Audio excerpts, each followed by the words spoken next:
జై శ్రీరామ్. ఈరోజు సోదరుడు అరవింద్ ధర్మపూర్ గారి నామినేషన్ విచ్చేసిన ఉత్తరాఖండ్ గౌరవనీయ ముఖ్యమంత్రి గారు పుష్పర్ సింగ్ ధామీ గారు మరియు పెద్దలు లక్ష్మణ్జీ గారు, మిగతా వేదిక మీద ఉన్న పెద్దలందరికీ మరియు ఈ నామినేషన్ మీటింగ్ వచ్చిన భారతీయ జనతా పార్టీ సైన్యానందరికీ నా యొక్క నమస్కారాలు. సమయం తక్కువ మిత్రమా, 2 నిమిషాల్లో ముగిస్తాను. తర్వాత 20 రోజుల సీరియల్ వైజెస్ చెప్తా ఉంటాం మీకు మన బాధలు. ఇప్పుడు ఈ 420 వాగ్దానాలు ఇచ్చిన 420 ముఖ్యమంత్రి ఈ రోజు కాలవద్ద ప్రతి దేవుడి మీద ఒట్టు పెడుతున్నాడు. రుణమాఫీ చేస్తాని యాదగిరిగుట్ట నరసింహస్వామి, సేవలాల్ మహారాజు, బాసర సరస్వతి, మిస్టర్ రేవంత్ రెడ్డి మిగతా మతస్థ దేవతల మీద ఎందుకు ఒట్లు పెడతలేవు? మిగతా మతస్థుల మీద పక్షాచారి చేస్తారని భయమా? హిందువులను మోసం చేయొచ్చు, ఎన్ని తప్పుడు దేవతల మీద వాగ్దానాలు చేయొచ్చు. మీరు గమనించండి. ఆ 420 కొరంగల్ కేంద్ర ముఖ్యమంత్రి నా 12 రోజుల నుంచి ఓన్లీ హిందూ దేవులను ప్రమాణం చేస్తున్నాడు. ఇది గమనించాలి.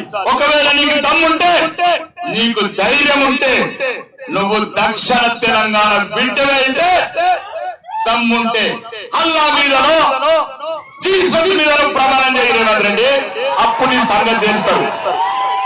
రెండోది, ఎటువంటి వాగ్దానం నెరవేర్చకుండా అబద్ధాల మీద వాగ్దానాలు నడుస్తున్నావైతే మా అక్క అరుణక్కని బండబెట్టి తొక్తావా? బిడ్డ, నిన్ను బండబెట్టి తొక్తాం బరాబర్. మా అక్కని, మా తెలంగాణ ఆడబిడ్డని కింద వదిలిస్తాడు. ఇట్లాంటి నీతి నియమాలు లేనోడు, నైతిక విలువలు లేనోడు ఆ సీట్ మీద కూర్చుండాల్సిందేనా? నిన్న కాక మొన్న ప్రతి ఒక్కరు వేసుకున్నాడు కండువా. పచ్చ దీచులు, ఎల్ల దీచులు అన్ని కాషాయ కండులేసుకొని హనుమాన్ జయంతికి. రే గుండెలల్లో ఉండాలరా హనుమంతుడు. గుండెలల్లో ఉన్న బిడ్డలు ఇక్కడ ఉన్నారు. గుండెలలో ఉన్న బిడ్డలు దేశం అంటున్నారు. నిన్న కాక మొన్న నిజామాబాద్ ఆర్మూర్లో ముస్లిం సోదరులు మజ్జిగ ఇస్తున్నారు. మాకు మజ్జిగ కాంగ్రెస్ లో కళ్ళు మండుతున్నాయి, కొడుకులై. అంటే ఎడగలిసిపోతారు ముస్లిం హిందువులు. కాబట్టి దయచేసి ఒక్కసారి ఆలోచించుకోండి. పోలింగ్ శాతం కూడా తగ్గుతుంది, హిందువుల తగ్గుతుంది, ఇతర మతస్థులు పెరుగుతుంది. కత్తులు కరవాళ్ళు పట్టుకొని, గొడ్డళ్ళు పట్టుకొని తిరుగుతున్నారు. ప్రజాస్వామ్యాన్ని కూడి చేద్దామని మీకు ఒక్కసారి మీ అందరికీ కాళ్ళు మొక్కి వేడుకుంటాం. మనం బతకాలా, మీ భవిష్యత్ తరాలు బతకాలా.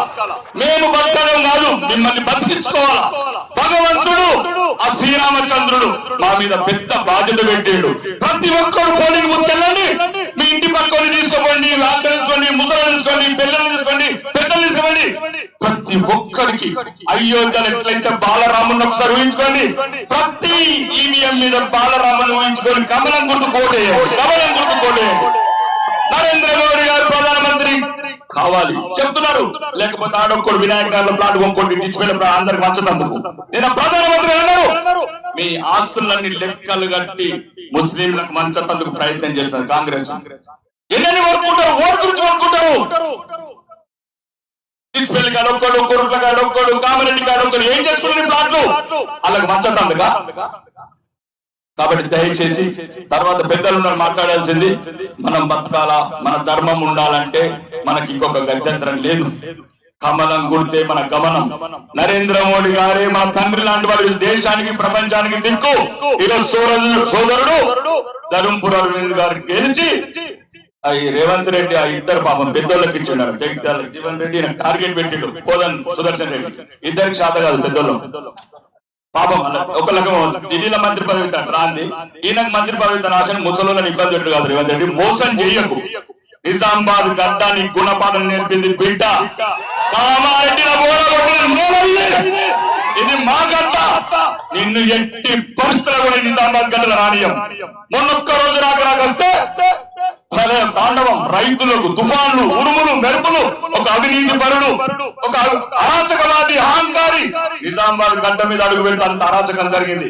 ఇంకొకసారి చెప్తున్నా, మన బతుకు, మన జీవితం, మన గౌరవం, మన భవిష్యత్తు అన్ని భారతీయ జనతా పార్టీ కమలం గుర్తులు ముడిపడి ఉన్నాయి. దయచేసి మీ అమూల్యమైన ఓటు భారతీయ జనతా పార్టీ ఓటేసి మనము మన భవిష్యత్ తరాలని, భారతదేశాన్ని కాపాడుకుందామని మరొకసారి మీకు మనవి చేస్తూ ఈ అవకాశం ఇచ్చిన పెద్దలందరికీ నాయకులు ధన్యవాదాలు. బోలో భారత్ మాతా.